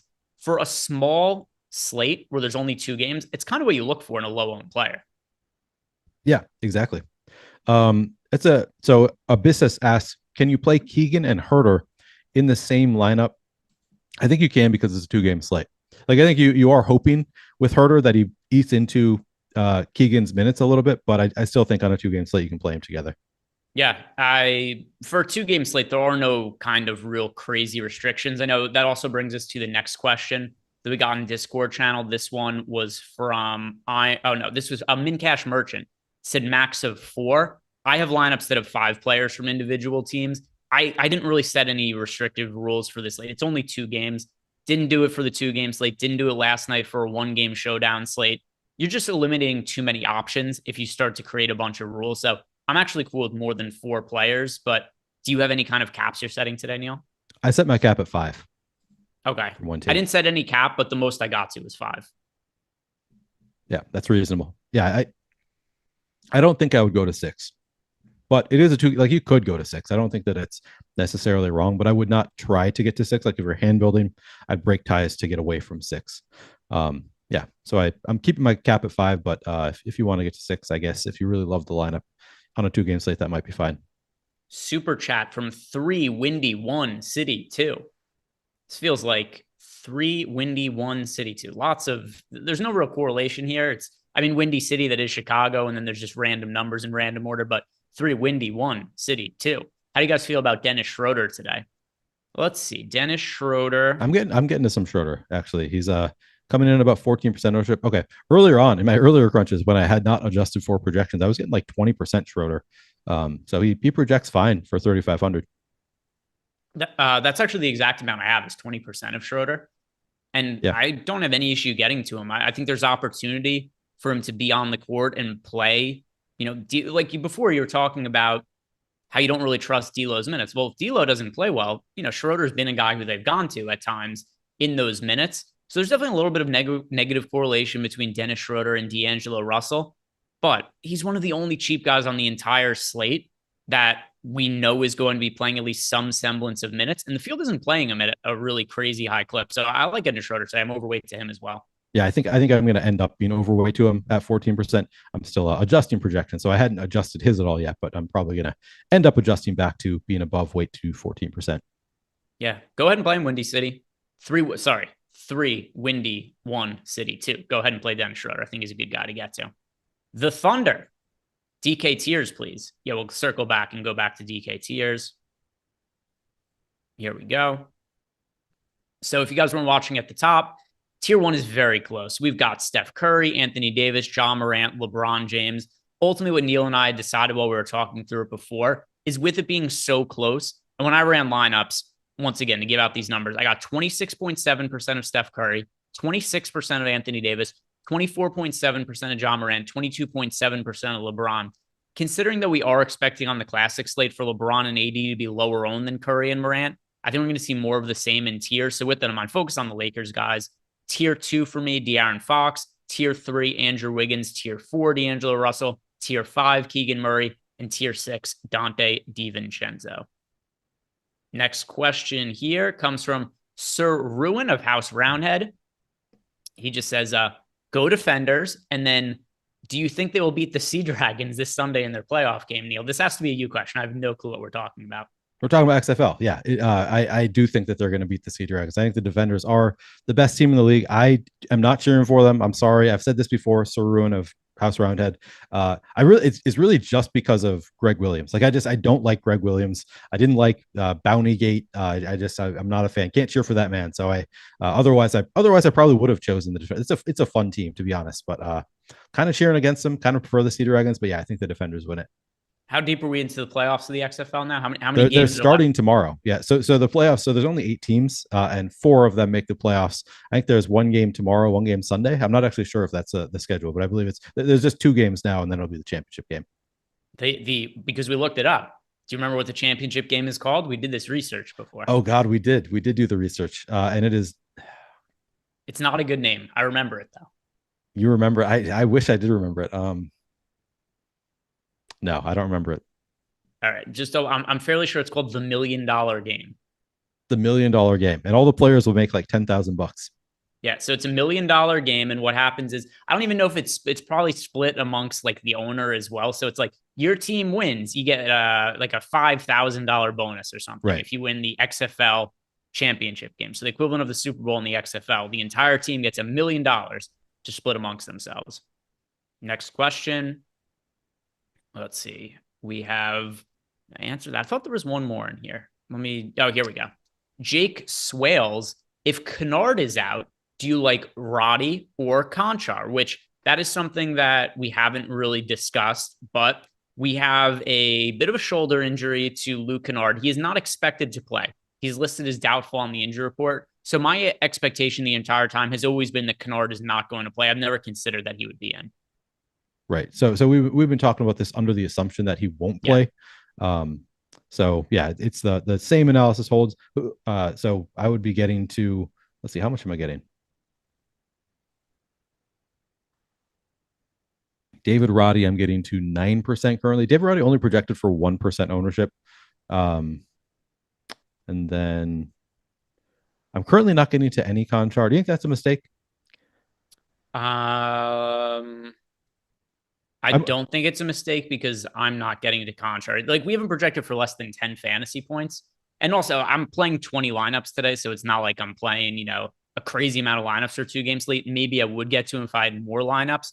But at least as of now, I'm not really getting to him. The other thing, too, with Kennard is, I get that his absence does open up some added opportunity. But a couple of things. Number one, I don't know who those minutes are going to. And then the other point, too, the last 2 games, Kennard played 17 and 13 minutes. It's not like this is opening up 30 minutes of playing time. You've got one guy who I'm not sure who it's going to be is going to go from playing 0 minutes or maybe 4 minutes to 15 or 16. So it's kind of hard for me to say there's any one guy that's a priority based on his absence. But the question that we got here from Jake Swale is, if Kennard is out, do you like Roddy or Conchar? Number one, I do assume that Kennard is out. And then my preference is Roddy over Conchar. Yep. And I feel the same way. Let's see, any other super chats here? We've got all of those covered now. Oh, no, sorry. Sir Ruin House Around Head. I missed it because there was 2 from Sir Ruin House Around Head. He said, I'm a Ravens fan along with being a Defenders fan, so I'm glad Lamar got signed to a 5-year contract yesterday. Also, love the Zay Flowers draft pick.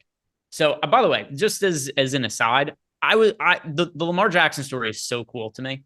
Just a guy who, number one, is representing himself as an agent, which he got really criticized for. People like, how could you represent himself as an agent? But you kind of look at his career, and this is always a guy who's kind of done stuff by the beat of his own drum, right? He comes out in the NFL draft, and if you remember, it was really controversial whether he was going to play quarterback. Even now, people say he's not a quarterback, he's a running back, but he's not.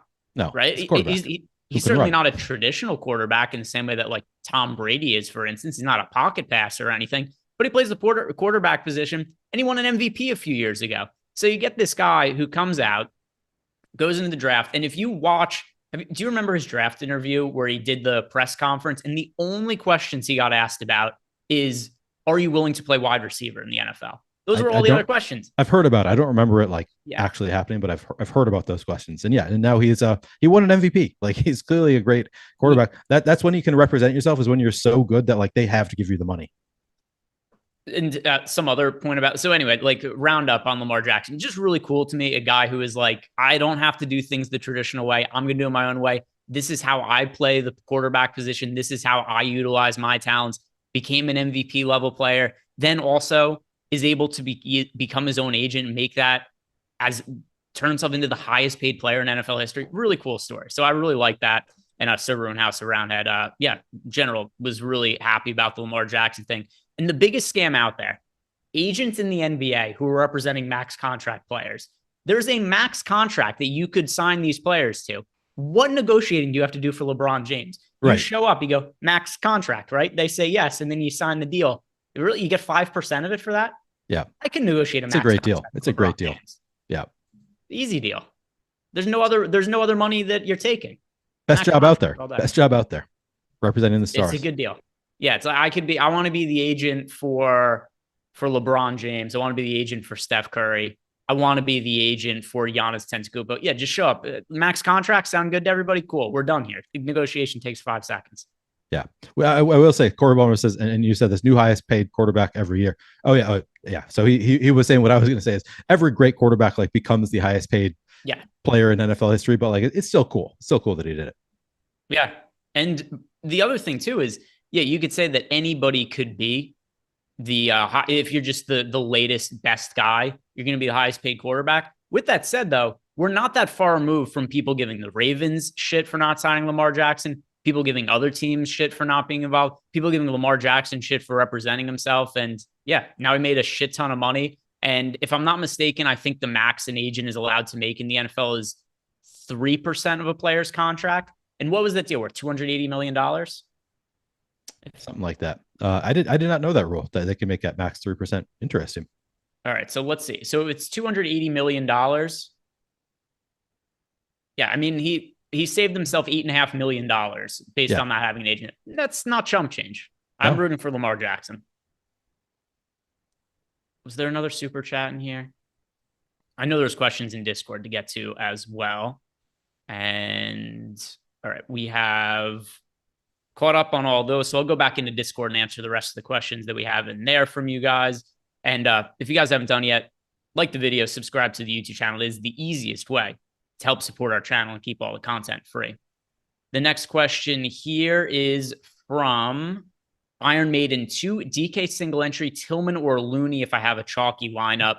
It's hard for me to not say Looney because I'm playing so much of him. But if you're truly uncomfortable with the amount of chalk in your lineup, let's see. I mean, my answer is Looney, but is there a different contrarian option I like? So for me, if you have, I mean, he says he has a very chalky lineup elsewhere. Otherwise, if your lineup is very chalky, otherwise, I would go with Xavier Tillman, just because if your whole lineup is chalky on a 2-game slate, you're going to be duped a ton. Like you're absolutely going to be duped. Tillman, if you pivot to Tillman instead, you have a better chance of not being duped. So I think the answer is actually going to be Tillman for me. With that said, I am getting to more Kevon Looney. So like I don't like entirely disagree. Kevon Looney is, I believe, my highest exposed. He is my highest exposed player. So like I'm not taking an anti Kevon Looney stance, but like for that specific lineup where you lay out like the rest of the lineup is chalky, I would pivot to Tillman there. Yeah, and for people asking about Luke Kennard, he's doubtful today. So it's that very, very much don't expect him to play. Now, I know the injuries could be a little bit different in the playoffs. We had De'Aaron Fox was doubtful the other day. I've never been more confident a doubtful player was going to play than De'Aaron Fox the other day. He was listed as doubtful on the injury report, and he came out and said he was playing. He didn't care. So, maybe it's a little bit different, playoff doubtful tag than a regular season, but all indications are that Kennard is not going to play. He's doubtful. I do not expect him to play. The next question that we have in here is from Basti G. He wants to know, is LeBron and AD together in a GPP too thin of a build? No, and that's basically guaranteed to be contrarian based on what their ownership projections are. I don't have an issue with LeBron and AD together. No, not at all. Yeah, LeBron and AD, it's fine. No issues. Sean Sullivan Jr. thoughts on Gary Payton? Seemed like he played well and could get more minutes. Let's see, is Gary Payton somebody I like Gary Payton in general, but I'm not really playing him much on this slate. Is he somebody you're getting to, Neil? I don't believe. Let me see. Oh yeah, I gave him just a little bit of a bump, so I'm underweight to. I'm basically even with the field. The field's at about 9% Gary Payton. I got to 9% Gary Payton. There's just other cheap point guards that I like more than him, and like we talked about Dennis Schroeder before, right? Dennis Schroeder is also pretty contrarian today. That's the guy I prefer in that price range. I would rather play Dennis Schroeder than Gary Payton. Yeah, I just want to respond to one. Nick Era says Porter is a good dude. His wife actually just donated $250,000 to the school. Great people, so happy for them. Like he had $250,000. She had $250,000 to donate already before signing. That's just blowing my mind. Wait, who is this? Joey Porter Jr. just signed with the Steelers. Or sorry, was just drafted by the Steelers. Maybe means the senior. Maybe means senior Porter. Okay, maybe that would make sense. Huh. Well, if not, then well, college players could get paid now. They've got all the True. Good point. Yeah. By the way, just a response because LJ 420. No sports player deserves a $250 million contract. Sure as shit they do. People are watching the games on TV to the point where you're selling X amount of ad revenue dollars, and TV stations like ESPN and ABC, if they're willing to pay $50 billion or whatever it is to televise the games on TV because that's what they think it's worth, yeah, the players are absolutely worth that much money. Yep. For sure they are. Super chat from Chris Williams. Great show like always. Yes, your Apple guy here. Favorite captains? He said captions. I assume he means captains, though. Favorite captains in Showdown tonight? I know you'll say LeBron and Davis, but the price is too high on them. So my favorite captain in Showdown is Ja Morant. But if you think that the price is too high on LeBron and AD, probably stands to reason you think that Ja Morant is also too expensive. If you have to go a little bit cheaper and find upside, I have no issue with going to Jaren Jackson Jr. and a captain for Showdown today. Massive upside in Triple J. He's actually avoided foul trouble in the playoffs. There's never been a point in time in Triple J's career where he's been able to play 40 plus minutes in games because he's typically fouled out before that happens, but he's managed to do it in the playoffs. So if you don't want to spend all the way up, I don't have an issue with Triple J in the captain spot there. The next super chat is from Jorge. Jorge Jacomi wants to know best captain for the night game for single entry DK. My answer is Ja Morant there. But if you were also like Chris and you don't want to spend up for all the money there, then Triple J would be my answer.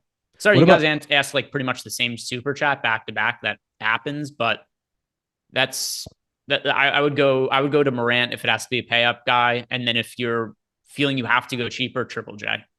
Is Morant going to get a lot more ownership than LeBron or AD there? Let's see. What is our ownership right now? I just wanted you to have to go look that up so I could respond to Call Me Skittles, who asks thoughts on Addison. Loved the pick yesterday. He's going to be a stud. Yeah, I like the pick too. I'm excited about it. I did not know much about him. I watched a short video on Addison today. Kind of reminds me in just very, very small ways of Justin Jefferson in that like he's not the like biggest guy. He's not the fastest guy. He's just a really smart football player, really good receiver, like good at like skillfully at receiver. So yeah, I like the pick quite a bit. The ownership it's 21% for Morant, 18% for AD, 17% for LeBron. It's pretty close. And then also Morant is cheaper than all of them. So Morant for the Showdown contest is that's my favorite captain. All right. Triple J is sub 10%, by the way. So he's not overly popular there.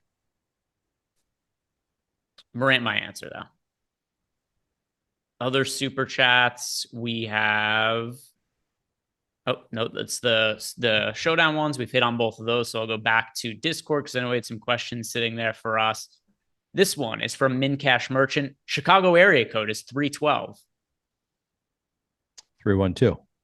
What is that apropos of? The name, the Windy City, 3 Windy City, whatever his name was. Oh, got you. Gotcha. Okay, that makes some sense. All right, I understand now. Einsteinium. If you could only roster one tonight, who would it be between Schroeder and Vanderbilt? I actually have the same exact amount of exposure to both of them. So I'm going to go Vanderbilt because he's projected for less ownership. I have more Vando than Schroeder. I have a good amount of both, to be honest. I'm at least double the field on both. King Yusuf. Which duo do you like more, Fox and Reeves or Sabonis and D'Lo? Let's see. That is for me, Sabonis and D'Lo. I'll go Fox and Reeves. I have more exposure to Sabonis than I do to Fox. Oh, no, that's not true. I've a little bit more Fox than I do of Sabonis. But the gap for me in between D'Lo and Reeves and my personal ownerships that I have here, there's a bigger gap between D'Lo and Reeves than there is between Fox and Sabonis. So both of them are fine combinations. I'm slightly leaning towards D'Lo and Sabonis, though. The Black Mamba 81 wants to know what are the top 5 plays on DK tonight. So these are the players I got the most exposure to. It is for me, Looney, Murray. By the way, people are going to be really happy about this, but not for the reasons I'm rostering him. By the way, does that tip off who it's going to be? So what was the question? My top 5 most rostered players on DraftKings. Oh, and who? Oh man, I'm trying to think. Why would people be super excited about somebody that you're playing?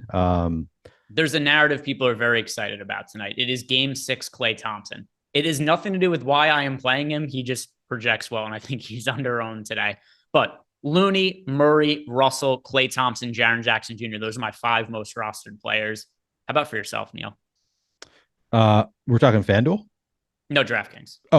5 most rostered on DraftKings for me. Mm-hmm. Looney, Klay Thompson, Xavier Tillman, Keegan Murray, Desmond Bane. All right, so you are clearly too believing this is Game 6 Klay night. Exactly. I'm just playing into the narrative. That's all.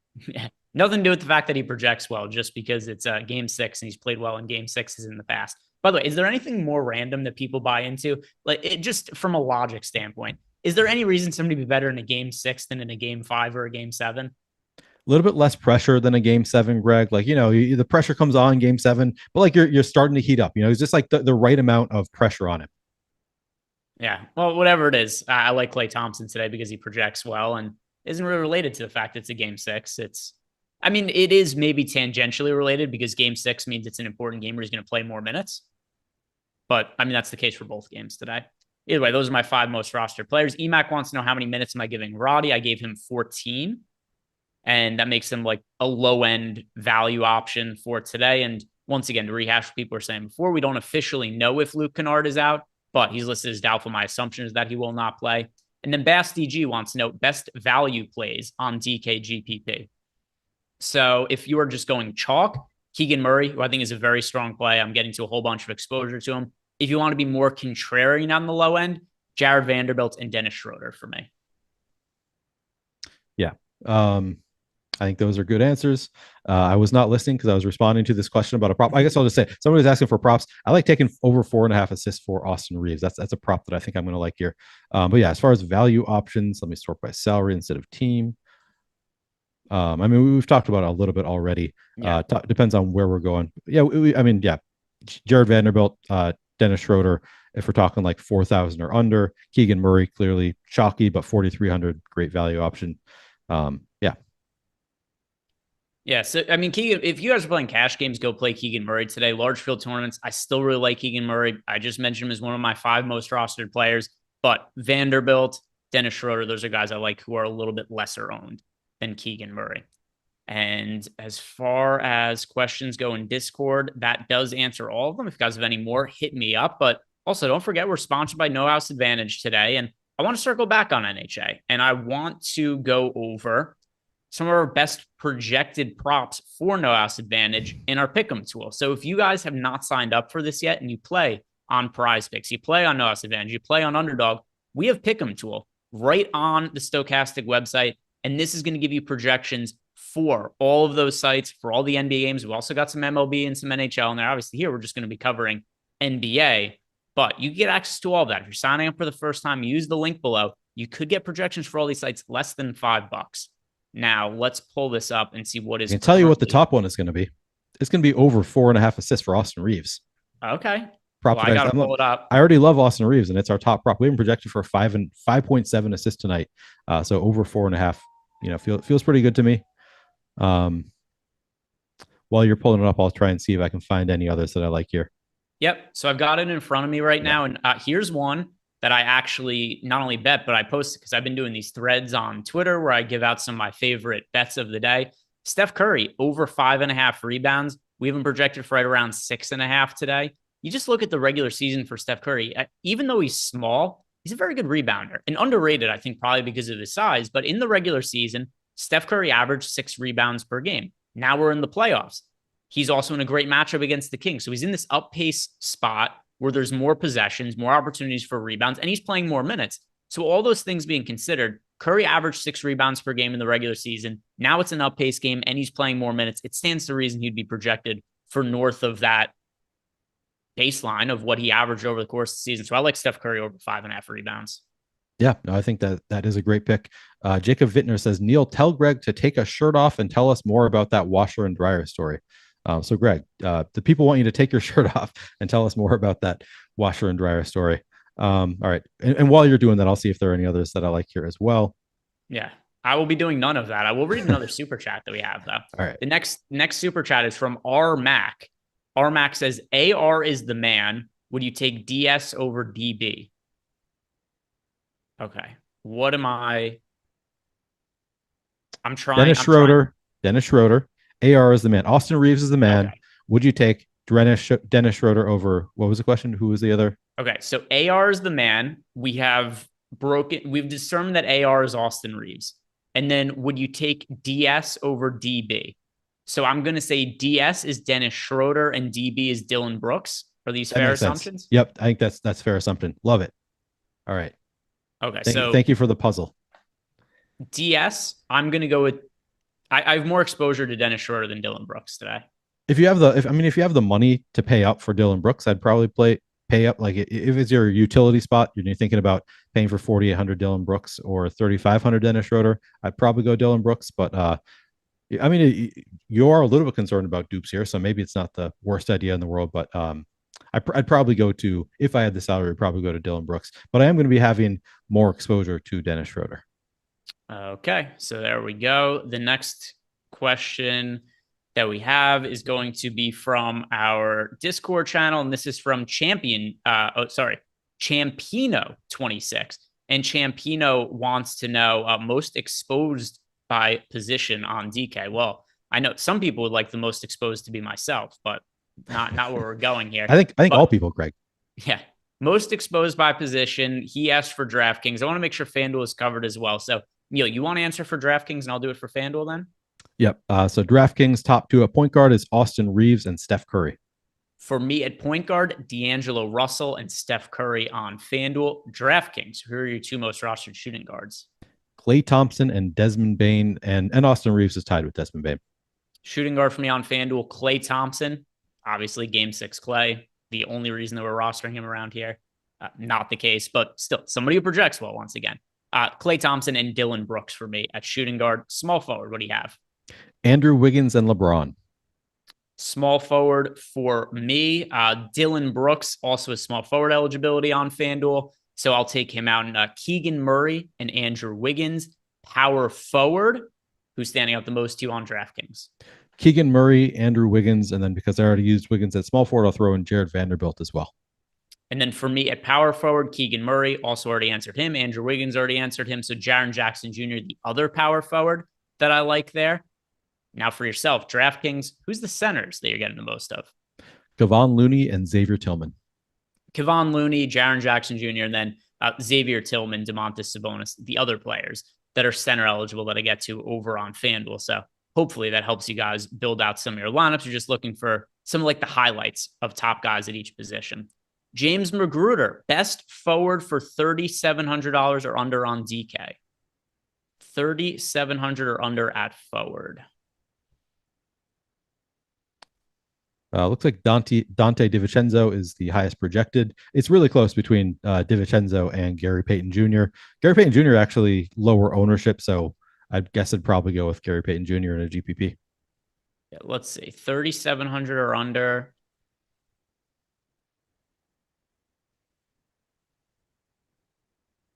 Yeah, I don't mind that. I've DiVincenzo projected better, but like you said, there is a big ownership difference. DiVincenzo is about 4x the ownership of Gary Payton. So if ownership is a concern for you in your lineups there, then yeah, I don't have any issue going to Gary Payton instead. Although with that said, Payton's somebody who I didn't really get to in tournaments, but part of it's also because I'm only playing 20 lineups for the 2-game slate, playing more baseball today. But let's see, what do we have next? Oh, by the way, important point here by Christopher saying, Greg, you should remember this the next time you try to get Eric to do something that makes him uncomfortable. You've pressured him to do some pretty degrading stuff in the past. I don't think I've pressured him to do anything. I think he brings it on himself and volunteers. Eric just loves doing degrading stuff. By the way, if it was up to me, Eric would never sing on a show again. He's not singing terrible songs based on my pressure. It's because he just volunteers to do it himself and then he does it. Yeah. You guys pressure him probably more than Greg does. Yeah, that's also very true. It's not, I'm not the one suggesting people take their shirts off on the show. I didn't suggest Eric eats chalk. I didn't suggest Eric shaves his eyebrows. He did all of that of his own volition. Brandon Wagner says Greg just cheers him on. I don't cheer him on either. I ask him to rethink his life and the choices that he makes, and he's never done it. Once. And he never will. Nope, most likely not. Only a few minutes left to go here. Let me double check to make sure that there were no more questions. There are not. We've got all of that covered. So I also want to shout out one more time. Right after this, Neil is going to be on this YouTube channel with Chris Spags and with Isaiah again. Going to be reacting to the NFL draft. Any other trades and news that happen, they're going to have you covered. They're going to be talking about the NFL draft. They're going to be talking some fantasy football and the $15 million best ball contest that Underdog is running. If you guys are interested in $15 million as a prize pool, which I think there's a good chance a lot of you are, stick around. Find out how to win some money by hanging out with these guys and watching their NFL draft show. Neil, do you have any final thoughts on the slate for today? I want to say I love this Anthony DLC comment. Start your day with Eric McPherson, building blocks. He's like Mr. Rogers of DFS with hand favors. I like that. That's a perfect description of EMAC. Please do join us for the draft. I see these guys, Isaiah and Spags, are now messaging me. They're raring to go. I'm ready to go. I'm excited about this draft. We're probably going to start maybe 5 to 10 minutes after we're done with this stream. I'm going to have to go use the bathroom, grab a bourbon, and then we're going to hang out. We're going to react to all the picks. We've already got several picks in. It's going to be a good time. So please do join us. All right. So now we got one more question in Discord, and then we'll wrap this up and let Neil get to his football show. Extra QT, Jaw and Wiggins or Fox and Triple J? That is Jaw and Wiggins for me today. Do you have a lean there? Sorry, what was the second one? Jaw and Wiggins or Fox and Triple J? Ooh. Yes. It's probably Jaw and Wiggins for me.